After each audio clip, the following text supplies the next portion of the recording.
Hello friends, welcome to crazy G K trick. तो आइए daily current affairs की series को आगे बढ़ाते हैं और आज के इस सेशन में हम 20 दिसंबर के सभी करंट अफेयर्स को यहाँ पर डिटेल में समझ लेते हैं। वीडियो में एंड तक बने रहिएगा। वीडियो पसंद आए तो वीडियो को लाइक और शेयर कर दीजिएगा। अगर आपको डेली करंट अफेयर्स की इस पीडीएफ को डाउनलोड करना है तो आप क्रेजी जी के ट्रिक के टेलीग्राम चैनल से या फिर क्रेजी जी के ट्रिक के एप्लीकेशन पर जाकर फ्री ऑफ कॉस्ट इसकी पीडीएफ को कलेक्ट कर सकते हैं। आइए आज के करंट अफेयर का सबसे पहला क्वेश्चन देखिए। International tennis federation world champions award 2023 से हाल ही में किसे सम्मानित किया गया? तो देखिए, आईटीएफ वर्ल्ड चैंपियंस अवार्ड 2023 की बात करें तो ये हाल ही में नोवाक जोकोविच और आर्यना सबालेका को दिया गया है। आंसर ए हो जाएगा। टेनिस के क्षेत्र में दिया जाने वाला ये जो पुरस्कार है जिसे आईटीएफ वर्ल्ड चैंपियंस अवार्ड के नाम से जाना जाता है, 2023 में मेंस सिंगल के लिए ये अवार्ड नोवाक जोकोविच को दिया गया जो कि सर्बिया के टेनिस खिलाड़ी है, और विमेंस सिंगल के लिए ये जो खिताब है ये बेलारूस की आर्यना सबालेका को दिया गया। तो आंसर ए यहाँ पर करेक्ट हो जाएगा। इजीली आपको समझ में आ गया होगा। ये जो आईटीएफ वर्ल्ड चैंपियंस अवार्ड है ये 2023 में नोवाक जोकोविच का 8वां अवार्ड है और आर्यना सबालेका का ये पहला आईटीएफ वर्ल्ड चैंपियंस अवार्ड है।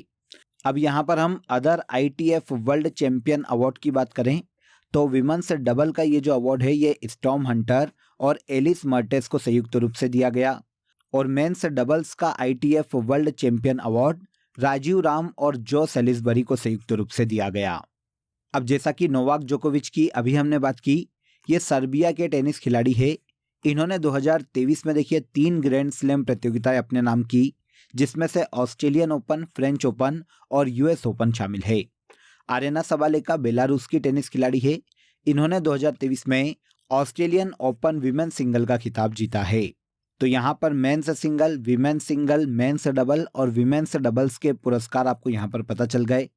अब आईटीएफ वर्ल्ड चैंपियन अवार्ड्स की बात करें तो ये हर साल टेनिस खेल में सर्वश्रेष्ठ प्रदर्शन करने वाले खिलाड़ियों को दिया जाता है। ये पुरस्कार आईटीएफ मतलब इंटरनेशनल टेनिस फेडरेशन के द्वारा दिया जाता है। ये संस्था पूरे वर्ल्ड में टेनिस खेलों को कंट्रोल करने वाली गवर्निंग बॉडी है। इसकी स्थापना 1913 में की गई थी। इसका हेडक्वार्टर यूनाइटेड किंगडम के लंदन में स्थित है और डेविड हगर्टी वर्तमान में इस संस्था के हेड हैं। सभी फैक्ट याद रखिएगा, सारे फैक्ट यहाँ पर इंपॉर्टेंट है जो कि हमने डिस्कस किए हैं। देखिए दोस्तों, अगर आपको मंथली करंट अफेयर्स की डिटेल पीडीएफ लेना है तो आप रूट एप्लीकेशन या क्रेजी जीके ट्रिक एप्लीकेशन से डाउनलोड कर सकते हैं। साथ ही आप वीडियो के कमेंट बॉक्स में भी लिंक दिया हुआ है जहां से क्लिक करके आप ले सकते हैं। इन मंथली करंट अफेयर्स पीडीएफ में देखिए पूरे मंथ के जो सबसे ज्यादा एग्जाम रिलेवेंट क्वेश्चन होते हैं उन क्वेश्चन को यहाँ पर डिटेल के साथ प्रोवाइड किया गया है, जो एग्जाम के लास्ट टाइम रिविजन में आपको बहुत हेल्प करता है। तो एक बार जरूर क्लिक करें। चलिए आगे बढ़ते हैं। सेकेंड क्वेश्चन देखिए, हाल ही में अब्देल फतह अल सीसी किस देश के प्रेसिडेंट चुने गए? तो अब्देल फतह अल सीसी की बात करें तो ये हाल ही में देखिए अफ्रीकी देश मिस्र के नए प्रेसिडेंट चुने गए हैं। आंसर सी हो जाएगा। अब्देल फतह अल सीसी लगातार तीसरी बार मिस्र के प्रेसिडेंट के रूप में चुने गए।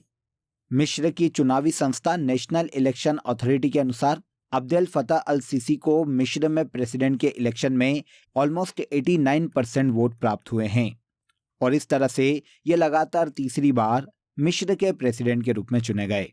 अब्देल फतह अल सीसी को पहली बार 2014 में मिस्र के प्रेसिडेंट के रूप में चुना गया था। मिस्र की बात करें तो जैसा कि अभी मैंने आपको बताया ये एक अफ्रीकी देश है जिसकी कैपिटल कायरो है, और अब्देल फतह अल सीसी वर्तमान में मिस्र के तीसरी बार प्रेसिडेंट बने हैं। ओके, आगे आइए। यूनाइटेड नेशन के द्वारा वर्ष 2024 को किस रूप में घोषित किया गया है? तो यूनाइटेड नेशंस ने देखिए 2024 को इंटरनेशनल कैमलेट्स ईयर के रूप में घोषित किया है। आंसर भी हो जाएगा। कैमलेट्स का मतलब देखिए कैमल परिवार से है। कैमल की जितनी भी प्रजाति है उनके परिवार का अर्थ कैमलेट से होता है। तो हाल ही में यूनाइटेड नेशन ने वर्ष 2024 को इंटरनेशनल कैमलेट्स ईयर के रूप में घोषित किया है।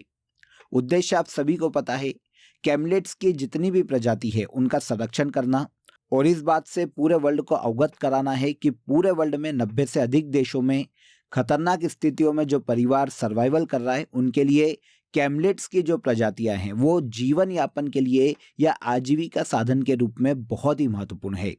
इसीलिए इंटरनेशनल कैमलिड्स ईयर के रूप में यूनाइटेड नेशन ने 2024 को घोषित किया है, ताकि कैमलिड्स की जो प्रजातियां हैं उनका संरक्षण किया जा सके। अब देखिए, कैमलिड्स परिवार में अल्पाका, बैक्ट्रियन ऊंट, ड्रोमेडरीज, गुआनाकोस, लामा, विकुना, इन सभी को शामिल किया जाता है। ये सभी याद रखिएगा ऊंटों का ही परिवार है, ऊंटों की ही अलग अलग प्रजातियां हैं। कैमलिड्स परिवार दुनिया भर के लोगों में महत्वपूर्ण सांस्कृतिक और सामाजिक मूल्य रखते हैं। खाद्य सुरक्षा, पोषण और आर्थिक समृद्धि में भी ये स्थानीय लोगों के लिए बहुत ही यूजफुल है। इंटरनेशनल कैमलिड्स ईयर 2024 को घोषित किया गया। इसके अलावा यूनाइटेड नेशन ने 2023 को अंतर्राष्ट्रीय बाजरा वर्ष के रूप में भी घोषित किया था। मतलब इंटरनेशनल ईयर ऑफ मिलेट्स की बात करें कि ये किस ईयर को घोषित किया गया था, तो ये 2023 को घोषित किया गया था।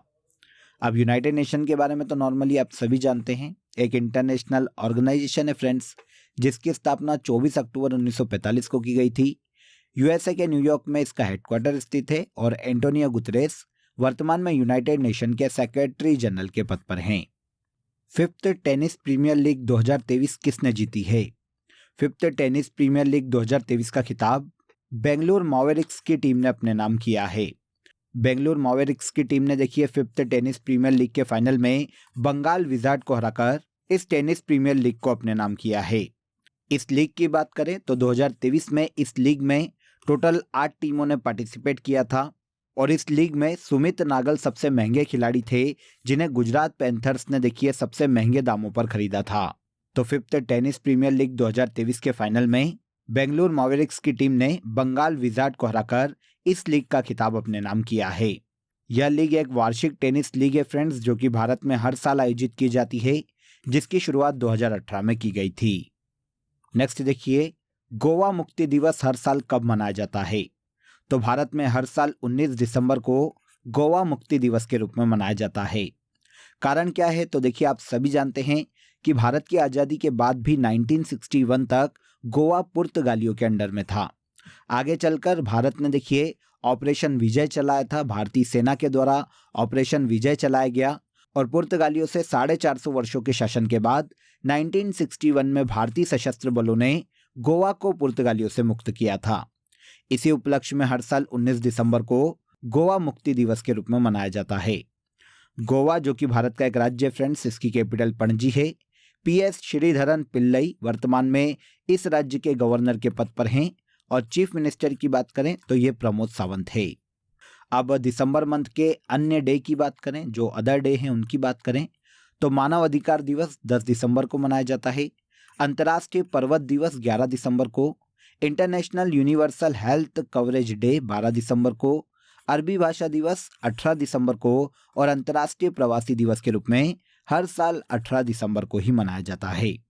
गोवा मुक्ति दिवस हर साल 19 दिसंबर को मनाया जाता है।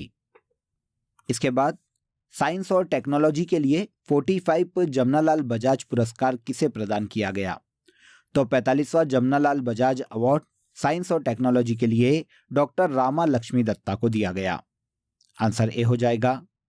देखिए, पूरे भारत में मानवीय गतिविधियों को आगे बढ़ाने के लिए, इसके अलावा गांधीवादी प्रोग्राम्स को आगे बढ़ाने के लिए, उनके क्षेत्र में उत्कृष्ट योगदान के लिए जमनालाल बजाज फाउंडेशन के द्वारा जमनालाल बजाज अवार्ड दिए जाते हैं।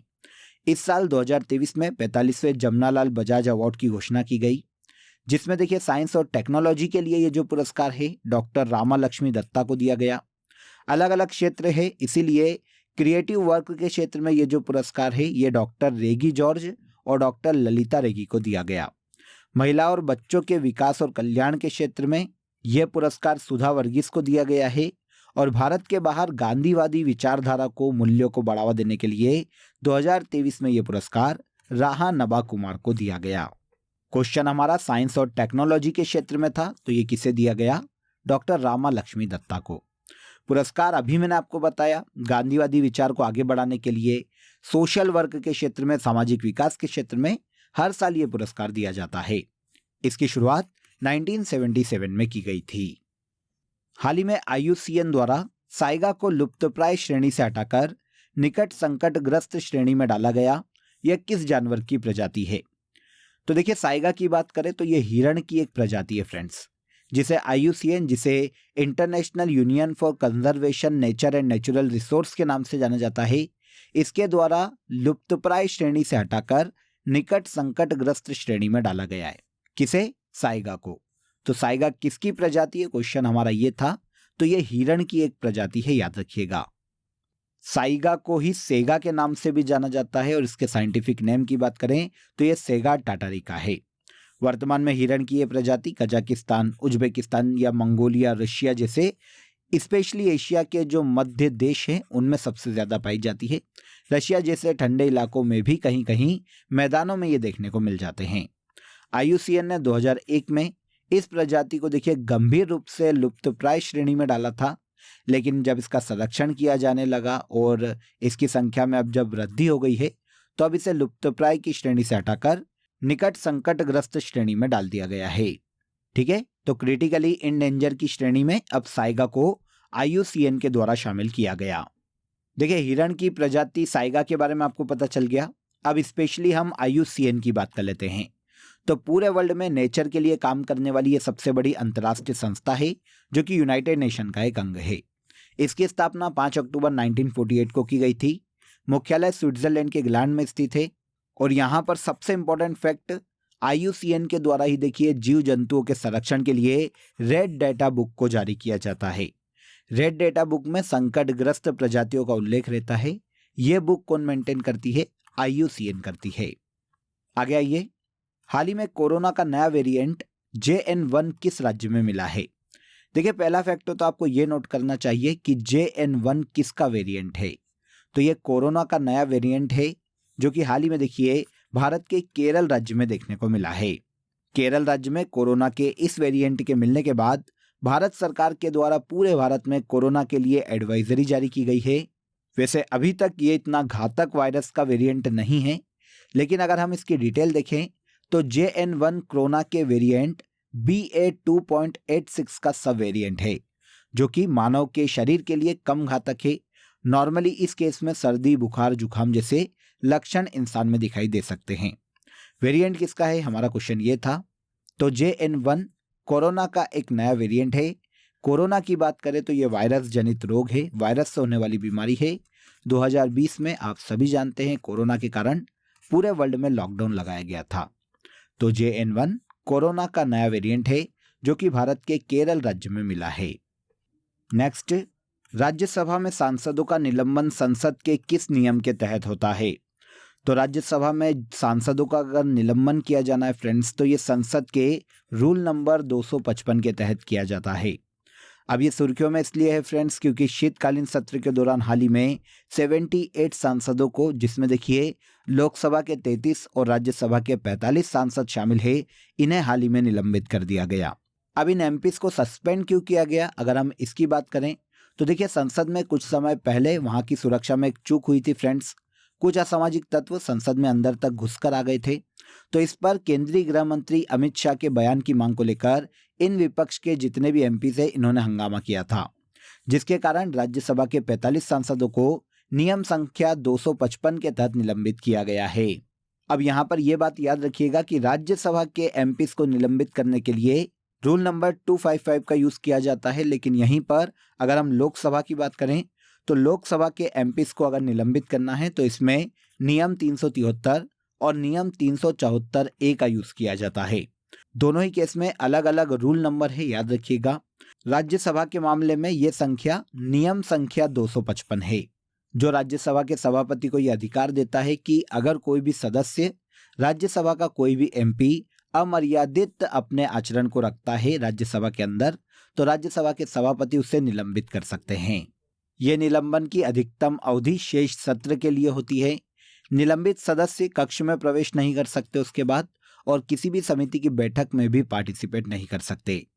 यहाँ पर एक संविधान के आर्टिकल 122 को भी आपको याद रखना चाहिए।